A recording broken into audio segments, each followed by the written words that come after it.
That's it.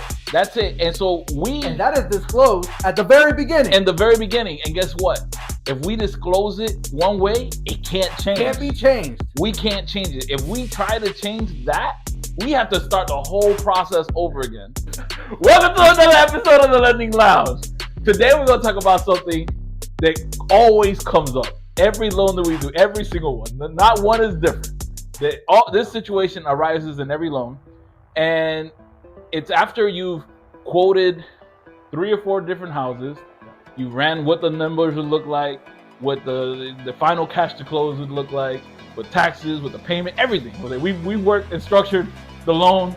What we're about to talk about right now, I'm going through right now, just so you know. Okay, I got a client right now who just asked me about our CD, why the CD too high, right? So this is the problem. Jose, we shoot everything up to the bank. The bank discloses the disclosures. And what happens? What does the client say? The banks are going to just over-disclose, right? They're going to have higher fees. They're not going to have all the credits from the seller. So everything appears a lot higher. And I always tell the clients, listen, don't worry about that. I'm going to fine-tune your loan with actual invoices, right? Third-party invoices, actual fees from the title company, which we don't know. So yes, I pad the numbers, and then the bank pads the numbers that I padded. So everything's going to appear much higher. I don't want you to fear that, because the reality is that we're going to fine tune that. Your actual fees and actual closing costs and everything that's really going to happen is going to be meshed out between the bank and the title company, like at least a day or 2 before closing. And you're going to get those actual fees, and I'll give you a great estimate, right, of what it might be, right, at closing, but the title and the lender will have actual fees, and then you'll see what that is. Because the thing is, the only thing that we control, Jose as a lender, me as a lender, Joe Schmo, who works at the big bank, all we control is box A. That's it. That's the only one. And that loan origination. Loan origination. And Jose, what are the 3 things in loan origination that we control? Any points that are charged to the client based on what interest rate they select. Any fees that origination charges, such as myself or you, anybody else charges if we have those fees on there, and any underwriting fees. That's it. That's it. And so and that is disclosed at the very beginning. In the very beginning. And guess what?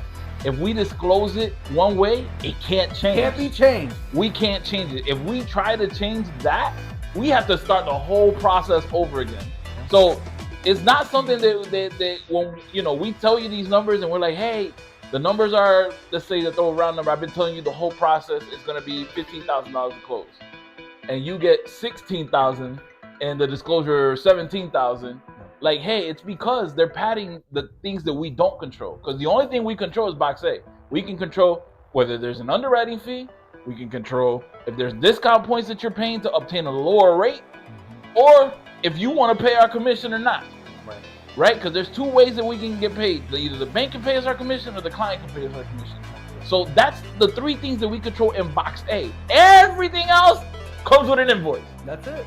And when we get closer to the closing, throughout the process, you see those CDs keep flushing out. They keep coming out at you. You get them at least 5 or 6 times whenever there's a change. It's disclosed so you could be aware of what charges are being implemented on you. And every time there's a change or it deviates from the original disclosures, you're going to get another CD. Because I got a client right now. She's going through multiple CDs. She had a CD 2 days ago. She had a CD yesterday. And it's because we're making changes and we're updating all those fees. That thing happens throughout the time, and they have to sign off on that. That starts the 3-day grace period. And they're put there for your safety, right? Absolutely. For the client's safety. They want the client to know this is where you're starting at, and then as things coming in, filtering, right. Now we're starting to see, okay, the appraisal, we might have had $600 for appraisal, maybe it comes in at $500. Right. Maybe we put $600 for a survey, maybe it comes back at $200. Like, different things come through the process. And it has to be disclosed to you. So when we get those invoices, we put them in. Also, one of the biggest things, another one that I know that I super over disclose, and I know that clients come at me and probably, why did you put so much money? Title fees. Look, every title company is different. 100%. And sometimes you have a title company, and sometimes you have a lawyer.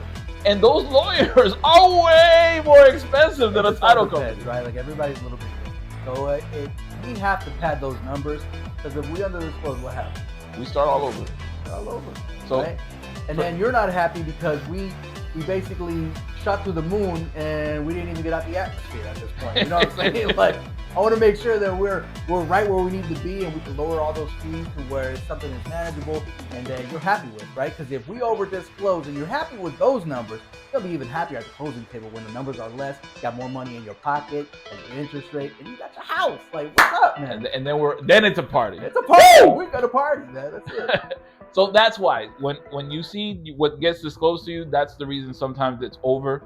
I know that not everybody, there's certain clients that want it to be dead on, and we try to get it dead on for you, but it's almost impossible when you don't know the third parties that are involved in the transaction. So I hope this was informative. I hope you learned something about the getting disclosures and the fees that are associated on there. If you like the information, leave us an emoji, some kind of emoji. Give me a house, a dollar sign, a man running. I don't care. Please give us some questions. I would love to answer them for you, by the way. 100%. That's what we're here for. We're doing this to answer questions, really. So right now we're just dealing with what we overhear each other in the office talking about, and that was one of those situations. Until next time, this is Pablo and Jose from the Lending Lounge. Where closings are made simple.